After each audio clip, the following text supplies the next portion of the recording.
YouTube блокирует это видео из-за нарушения авторских прав. Видео можно посмотреть по ссылке в первом закрепленном комментарии. YouTube блокирует это видео из-за нарушения авторских прав. Видео можно посмотреть по ссылке в первом закрепленном комментарии.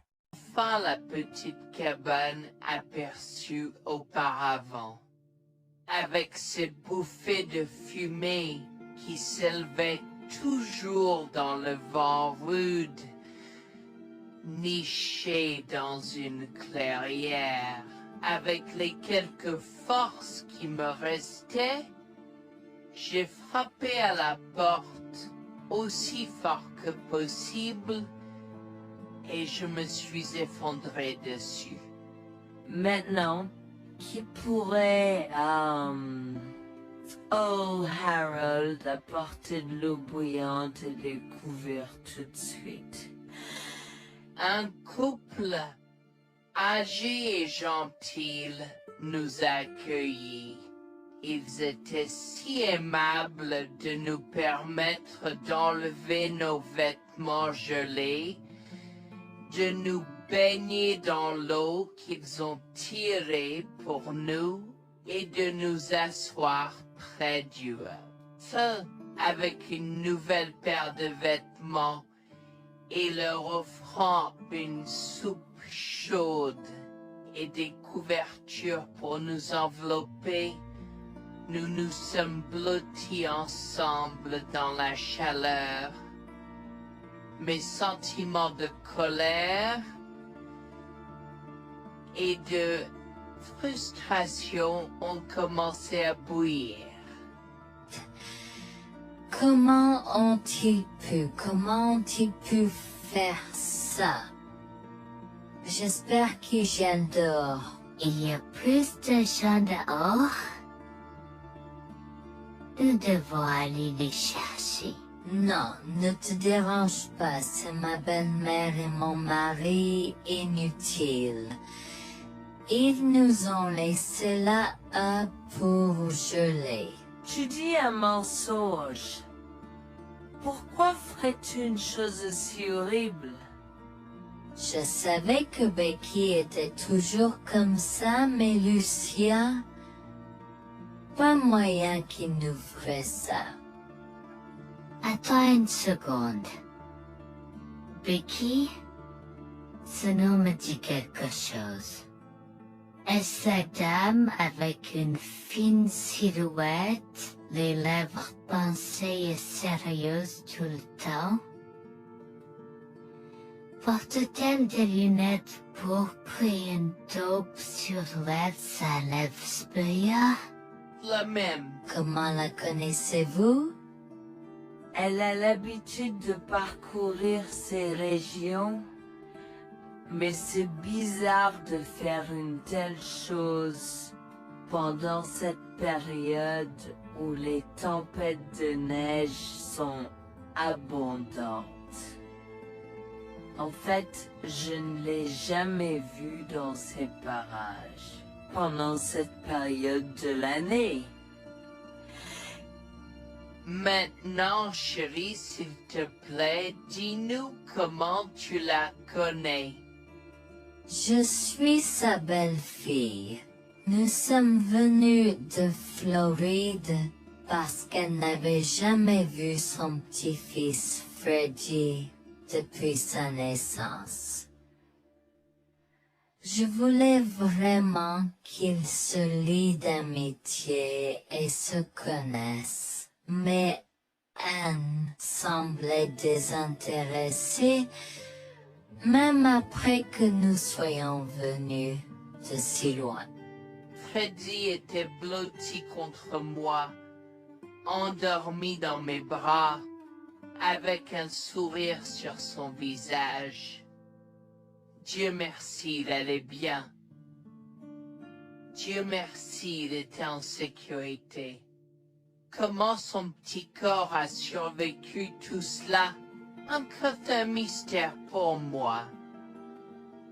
Mais plus je le regardais, plus je devenais frustré par son père, inutile, et sa grand-mère. Elle est magnifique. Cela nous fait pleurer de savoir que cela se produit. Vous voyez, nous n'avons pas d'enfants. Nous ne pouvions pas en avoir. Alors nous avons décidé de venir vivre sur les montagnes. C'est la vie que nous avons toujours voulu, mais nous ne pouvons pas combler les lacunes dans nos cœurs. Donc, entendre que quelqu'un qui a la chance d'avoir un tel petit enfant a choisi d'être négligent est quelque chose que nous ne pouvons pas pardonner. Tu sais, j'ai toujours eu un drôle de pressentiment à propos de Becky, je te l'ai dit, Harold. Cette femme n'est pas normale dans sa tête. J'ai crié après eux leur disant d'attendre pour nous, mais ils ont juste continué à aller de l'avant. Ils m'entendaient, mais ils choisissaient de ne pas m'écouter. Pourquoi aurait-il fait ça? Parfois, nous ne savons pas pourquoi les gens font les mauvaises choses qu'ils font. Tout ce que nous pouvons faire, c'est faire de notre mieux. Nous avons continué à converser le reste de la soirée, et aussi en colère que je fusse. Avec stade je m'ai fait cheveux merger parce que je savais que Lucien et moi étions exécurés. Le matin est venu et il semblait que la tempête de neige se soit calmée. J'ai cherché sur divers sites web pour trouver des rapports météorologiques indiquant que c'était maintenant sûr de se déplacer dans la ville. Et la ville. J'ai échangé des coordonnées avec Georgina et Harold, les remerciant pour tout l'amour et les soins qu'ils nous ont montrés. Il n'y a pas besoin de nous remercier. Nous avons juste fait ce qui était juste. N'importe qui, avec la moitié d'un cœur, aurait fait la même chose. S'il vous plaît, laissez-moi vous accompagner chez vous. Harold et Georgina nous ont accompagnés à la résidence et, oh mon Dieu, nous avons trouvé Lucien et Rebecca assis confortablement sur le porche avant, comme si Freddy et moi étions sur le point de mourir la veille. Je suis sorti de la voiture et j'ai commencé à perdre les pédales. Qu'est-ce qui ne va pas chez vous, les gens? Comment pouvez-vous nous laisser là? Tu nous ralentissais et nous voulions voir la cascade gelée. Est-ce que tu plaisantes? Freddy aurait pu mourir la nuit dernière. Tu t'en fous, vous, Lucien? Pour être juste, tu aurais pu simplement rester à la maison si tu n'étais vraiment pas prêt pour cette aventure. Je jure devant Dieu, à ce moment-là, ma vision est devenue rouge. J'étais prêt à attaquer, à donner des coups de pied, à crier et à hurler pour que le monde entier entende à quel point ces gens étaient horribles. Non seulement ils nous ont laissés là, mais ils semblaient ne pas se soucier de ce qu'ils avaient fait. C'était presque comme s'ils essayaient de nous tuer. Avant que je ne puisse lancer une série d'actions et de mots qui ne pourraient pas être repris, Harold m'a retenu, me disant de me calmer, car Freddy était toujours dans la voiture avec Georgina. En assistant à toute cette scène, il m'a fallu un moment pour me calmer. Mais même si j'avais calmé, j'étais toujours agressif et argumentatif. Vous nous avez laissés là. Nous aurions pu mourir, Lucien. Tu t'en fous de ça? Tu t'en fous que ta mère ait essayé de nous tuer? Ne sois pas dramatique, Noémie. Elle n'essayait pas de faire ça.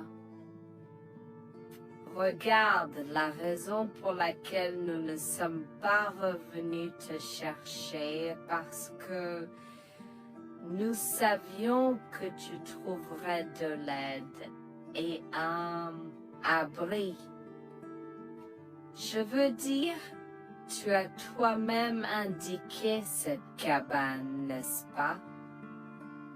Il semble que tu aies obtenu l'aide dont tu avais besoin. Pas grâce à toi ou à ta mère. Je n'arrive pas à croire ce que j'entends ce moment. Assez, tout le monde. Ne me donne pas mal à la tête. Comment peux-tu être si froid et sans cœur envers ta femme? J'ai la moitié d'une idée de venir te frapper. Essaie, vieil homme. Je te mets au défi. Écoute, Noémie. Je suis désolée que tu n'aies pas pu gérer un peu le mauvais temps, mais je jure qu'il n'y avait aucune mauvaise intention de ma part. Écoute, Noémie, je suis désolée que tu n'aies pas pu gérer un peu le mauvais temps, mais je jure qu'il n'y avait aucune mauvaise intention de ma part. Oh oui. Pourquoi diable irais-tu faire de la randonnée à cette période de l'année? Nous ne te voyons jamais pendant cette période, alors quoi maintenant? Pourquoi maintenant quand tu as un enfant qui ne voulait que se connecter avec toi? Quelqu'un pourrait argumenter que ce niveau de négligence grossière était intentionnel, Becky. Tu es une personne malade et pathétique. Cela a semblé faire fondre l'extérieur froid et dur de Becky, qui avait l'air douloureuse, du moins pendant un instant, avant de revenir à son extérieur de méchante sorcière de l'Ouest. Je ne sais pas ce que tu essaies d'insinuer, mais si tu cherches une bataille, je peux t'assurer que tu la perdras. Tu oublies que je suis une femme riche. J'ai accès au meilleur. Voyons comment ton petit argument va se passer en cours, vieil homme. Vous êtes malade avec malade, je souhaite que puristes firent. Tu sais quoi, Noémie? Je m'en fiche maintenant. Je n'ai plus besoin de faire semblant devant toi. Et tout le monde. Alors, laisse-moi te dire les choses clairement pour que tout le monde puisse entendre. Je m'en fiche de toi et de ce bébé. Honnêtement, je souhaite que vous soyez tous les deux morts hier. Au moins, vous auriez arrêté de me déranger avec vos tentatives pour rencontrer ce bébé. Est-ce que je parais en avoir quelque chose à faire? J'ai fait mon geste vers elle comme si mon corps avait une volonté propre.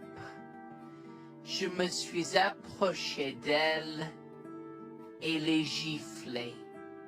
J'ai continué à la gifler et à donner des coups de pied aussi fort que possible jusqu'à ce que Jack et Harold me déchirent.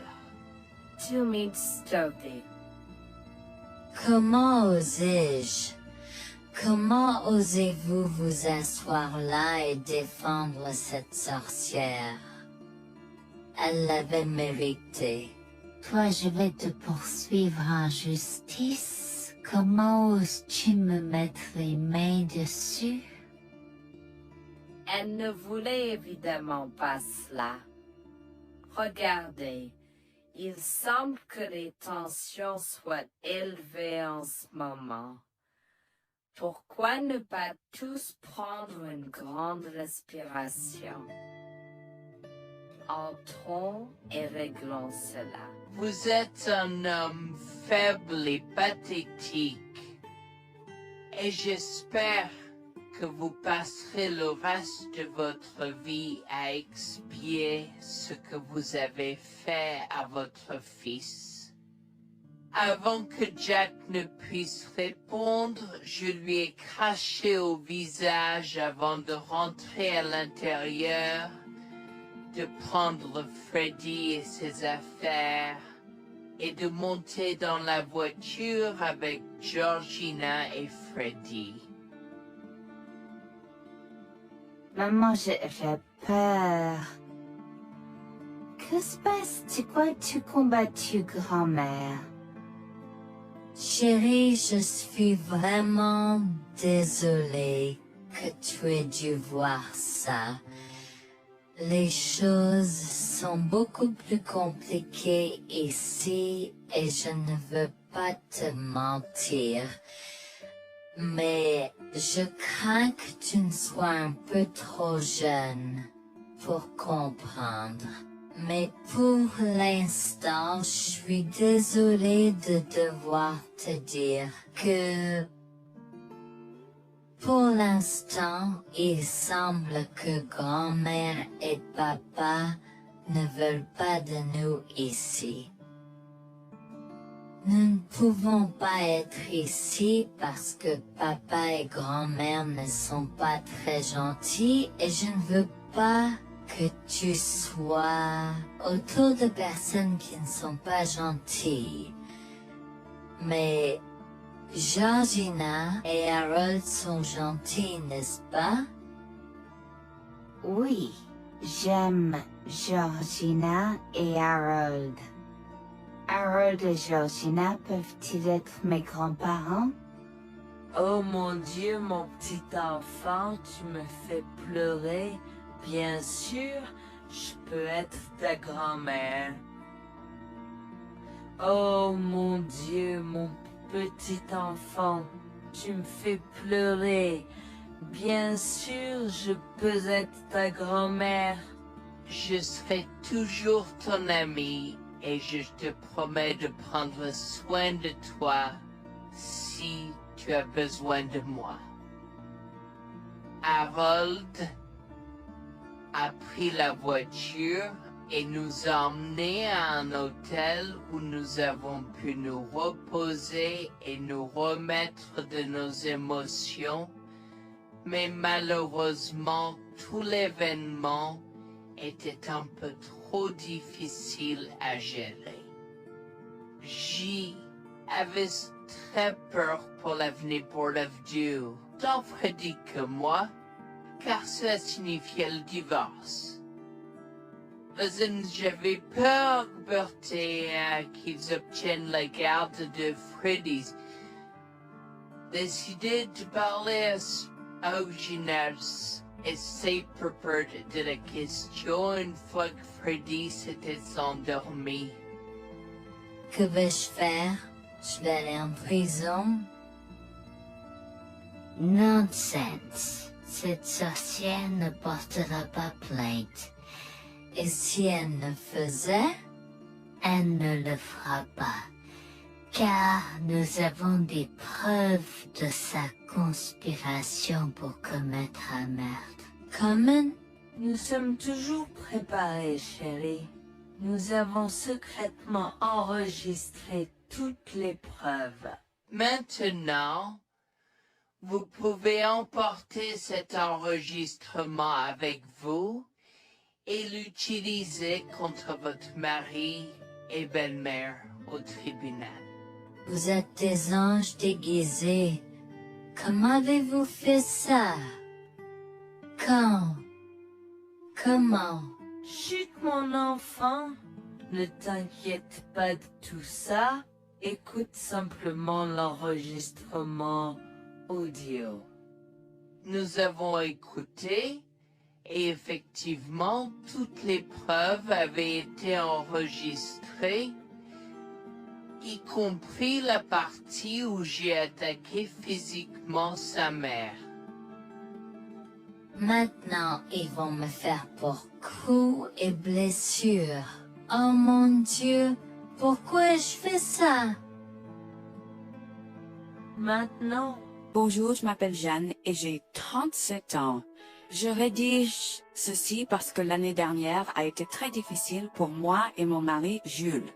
Nous avons beaucoup progressé depuis cet incident et je veux juste partager cette histoire pour aider quiconque pourrait se trouver dans une position similaire. Laissez-moi d'abord vous raconter comment j'ai rencontré mon mari, adorable. Tout a commencé de la manière la plus inattendue, dans un hôpital. Jules et moi nous sommes retrouvés à passer une longue nuit devant la salle d'urgence remplie d'inquiétude et incapables de partir. Jules était là parce que sa sœur avait eu un grave accident de voiture alors que ma mère a souffert d'une crise cardiaque. Dans cet espace partagé d'inquiétude et d'incertitude, nous avons trouvé du réconfort dans la présence de l'autre. Nous avons parlé facilement, découvrant un terrain d'entente et une compréhension réelle. Comme nous avons réalisé que cela prendrait un certain temps avant d'avoir des nouvelles des médecins, nous avons décidé de faire une pause et de prendre un café au café de l'hôpital. Nous ne savions pas que ces rencontres fortuites allaient changer nos vies à jamais. Au fur et à mesure que la nuit se transformait en aube, nous avons échangé des numéros avant de nous séparer à contre-séance. Pendant que la condition de ma mère se stabilisait et qu'elle commençait sa convalescence, la sœur de Jules faisait face à un voyage plus difficile. L'accident l'avait laissée avec de graves lésions de la moelle épinière et des blessures cérébrales, et elle était paralysée de la taille aux pieds. Jules était dévasté, partagé entre le soulagement qu'elle ait survécu et la tristesse face aux défis qu'elle allait maintenant affronter.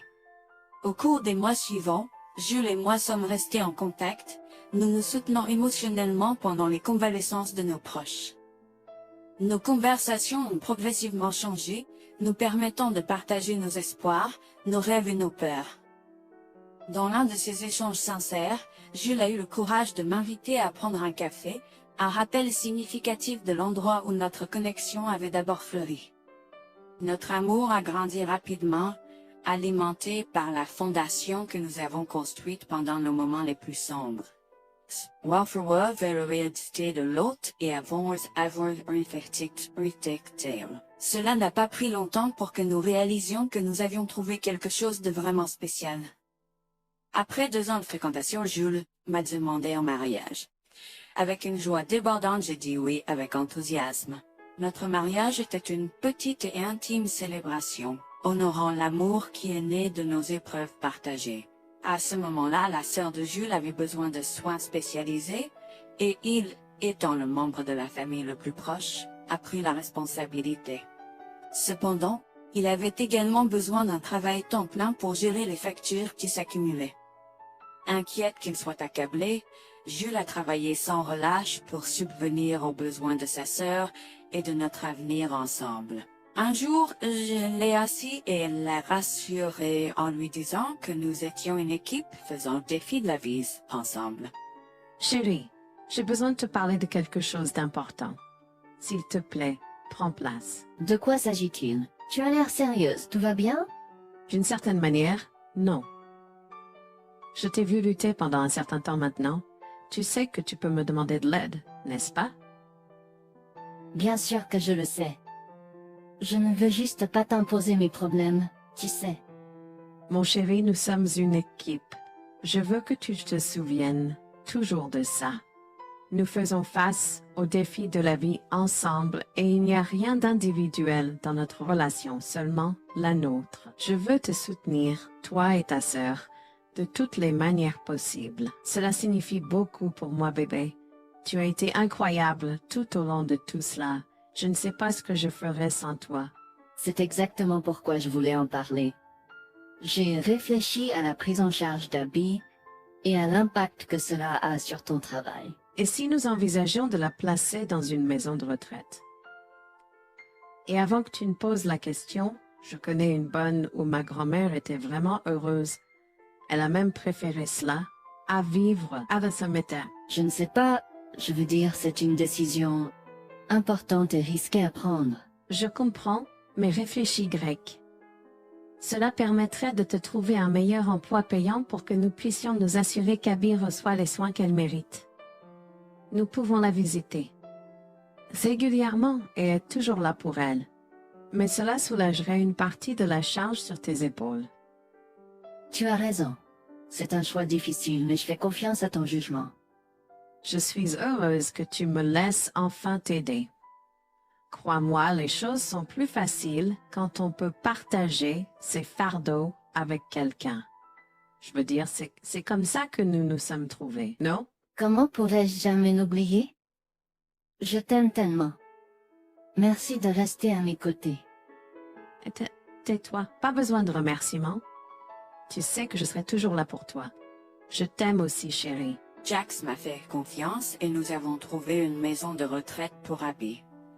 Au cours des prochains mois, Jax a trouvé un travail mieux rémunéré et a rendu visite à sa sœur tous les jours. Le rétablissement d'Abby a progressé de manière surprenante bien qu'elle soit paralysée. Elle a commencé à se déplacer dans la maison de retraite dans son fauteuil roulant, déterminée à explorer. La maison de retraite permettait aux résidents de sortir avec des membres de leur famille enregistrés, alors je lui ai envoyé une allocation mensuelle pour l'aider à s'amuser. La mère de Jax, Grégoire, a entendu parler de son dévouement au bien-être d'Abby et des efforts qu'il a déployés pour s'occuper d'elle. Grégoire est venu à notre domicile, les larmes aux yeux, pour exprimer à quel point il était fier de son fils. Mère, pourquoi pleures-tu? Qu'est-ce qui ne va pas? Je veux juste que tu saches à quel point je suis fier de toi, Jules. Tu as montré une telle force et compassion en prenant soin d'Abby. Je ne pourrais pas être plus fier d'avoir élevé un fils aussi merveilleux. Eh bien, merci, mère. Je fais juste ce que je peux pour Abby. C'est pas facile, mais je l'aime et je veux m'assurer qu'elle va bien. Tu as fait plus que suffisamment, mon chéri. Je ne veux pas que tu portes ce fardeau seul. Je veux prendre le relais et rendre visite à Abby plus fréquemment. Tu dois te concentrer sur ton travail et ta propre vie. Abby sera bien prise en charge. Fais-moi confiance. Eh bien, Ce n'est pas comme si je l'avais fait seul. Jeanne a été à mes côtés, me soutenant à chaque étape du chemin. Nous sommes une équipe et nous sommes tous les deux engagés dans le bien-être d'Abby. Oh, je sais que Jeanne a été là, mais tu as fait tellement, Jules. Il est temps que tu priorises ta propre vie et ta carrière. Abby sera entre de bonnes mains. Fais-moi confiance. D'accord, mère, si tu es sûre de toi, alors j'accepterai. Mais je veux que tu saches que c'était un plaisir de prendre soin d'Abby et que je serai toujours là pour elle, quoi qu'il arrive. Je t'apprécie, Jules, mais il est temps pour toi et Jeanne de vous concentrer sur vos futurs. Fais-moi confiance, ce sera pour le mieux. D'accord, mère, si tu crois que c'est la bonne chose à faire, alors j'irai avec. Promets juste de bien t'occuper d'Abby. Je te le promets, maman, tu peux compter sur moi. Maintenant, m'en va et concentre-toi sur ton travail. Laisse-moi m'occuper de la garde d'Abby. J'ai trouvé l'intérêt subi de Grégoire pour Abby un peu étrange, mais je me suis tue car je savais que ce moment était important pour Jules. L'année suivante, Jules s'est concentré sur son travail et obtenu une augmentation. J'ai également obtenu une augmentation, ce qui nous a permis d'augmenter l'allocation mensuelle de base d'Abby. Grégoire a tenu sa promesse, mais il y avait un piège. Il a toujours insisté pour que nous restions occupés par le travail et nous a rappelé à quel point Abby était heureuse avec plus d'argent. Il nous a grondé si nous voulions la visiter et a prétendu qu'il savait ce qui était le mieux pour elle. Grégoire nous a fait appeler avant de rendre visite à Abby, donc il a contrôlé notre accès à elle. En conséquence, nous l'avons vue de moins en moins, mais nous avons continué à lui envoyer l'allocation chaque mois. Je me sentais mal à l'aise par la situation. L'attitude possessive et le comportement contrôlant soudain de Grégoire m'inquiétaient. Il semblait toujours avoir des excuses lorsque Jules avait besoin d'aide avec Abby dans le passé. Cependant, je n'ai rien dit car je savais à quel point Abby était importante pour Jules. Malgré les défis, Jules et moi sommes restés engagés à soutenir Abby. Nous avons tenu notre promesse de fournir une assistance financière, même si nous ne pouvions pas être avec elle autant. Nous avons cru qu'Abby méritait les meilleurs soins. Même si nous ne pouvions pas être avec elle autant, nous avons cru qu'Abby méritait les meilleurs soins et le bonheur, et nous voulions qu'elle ait les moyens de profiter de la vie à fond. Un jour, Jules était un peu trop submergé par le manque d'Abby. Nous nous étions tous les deux beaucoup impliqués dans le travail et n'avions pas eu le temps de lui rendre visite. Nous avons décidé de lui rendre visite sur un coup de tête. Nous ne l'avons pas dit à Grégoire car nous ne voulions pas entendre ses remontrances ou ses réprimandes. Avant d'arriver à la maison de retraite, Jules et moi nous sommes arrêtés au supermarché pour acheter à Abby toutes ses collations préférées. Nous étions tous les deux très excités de la voir et de passer du temps de qualité avec elle. J'ai même apporté ma Nintendo Switch pour qu'elle puisse y jouer. Nous sommes entrés et avons immédiatement commencé à chercher Abby, mais nous ne pouvions pas la voir nulle part. Je pensais qu'elle était probablement partie pour un rendez-vous chez le médecin ou qu'elle était probablement dans le jardin. Nous avons trouvé l'infirmière d'Abby, Mme Smith. Elle nous a regardés avec confusion. « Excusez-moi, pourriez-vous nous dire où est Abby? Nous la cherchons. » Charlie, savez-vous pas ce qui s'est passé? Non, nous n'en savons rien. S'il vous plaît, dites-le nous. Que s'est-il passé? Est-ce que Abby va bien? J'ai essayé de contacter Grégoire car il a insisté pour être le point de contact pour toutes les informations concernant Abby, mais il n'a jamais répondu à mes appels. S'il vous plaît, dites-nous simplement ce qui s'est passé. Est-ce que Abby va bien? Je suis vraiment désolée de vous apprendre cette nouvelle. Alors que nous administrions un nouveau médicament à Abby, son corps a eu une réaction sévère. Elle est tombée en état de choc, malgré nos efforts, il a été. Quoi? Quand cela s'est-il produit? Cela s'est produit il y a 2 mois. 2 mois? Comment cela est-il possible? Pourquoi n'avons-nous pas été informés? Je m'excuse pour cette omission. Nous essayons de joindre Grégoire comme il l'avait demandé, mais il semble qu'il n'a jamais reçu nos appels.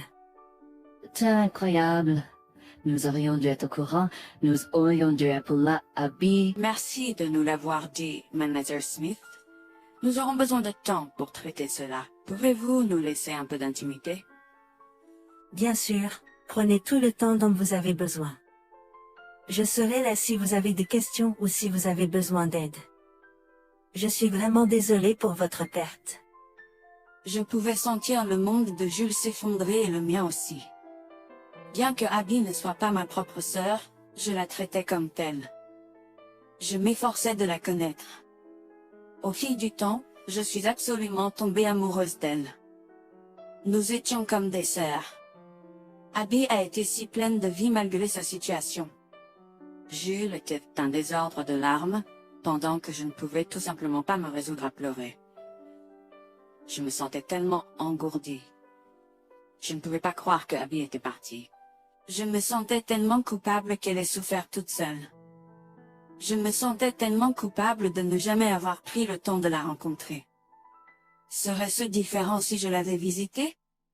Je savais que Jules se sentait de la même manière que moi. Je savais que nous ne pouvions pas continuer à rester là et à pleurer. Alors je l'ai guidée gentiment hors de l'installation. Le trajet de retour à la maison était silencieux, alors que le chagrin enveloppait nos âmes. Quand nous sommes arrivés à la maison, nous nous sommes tous les deux effondrés en pleurs dans les bras, un de l'autre. Nous avons pleuré et pleuré pendant ce qui semblait être des heures. Jules était furieux que nous n'ayons même pas pu dire au revoir à Abby. Je me sentais de la même façon. De plus, j'étais triste que Abby n'ait probablement jamais eu de funérailles non plus. À ce moment-là, j'ai eu une soudaine réalisation qui m'a frappé dur. Grégoire était censé prendre soin de Abby, mais quelque chose n'allait pas. J'ai demandé à Jules s'il avait entendu quoi que ce soit de sa mère, mais il n'avait rien entendu. Alors que nous rassemblions les pièces, la colère bouillonnait en nous.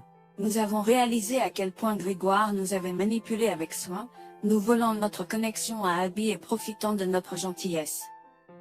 Le fait qu'elle ait probablement pris toute l'allocation d'Abby pour elle-même, la laissant sans rien, a encore plus attisé notre colère.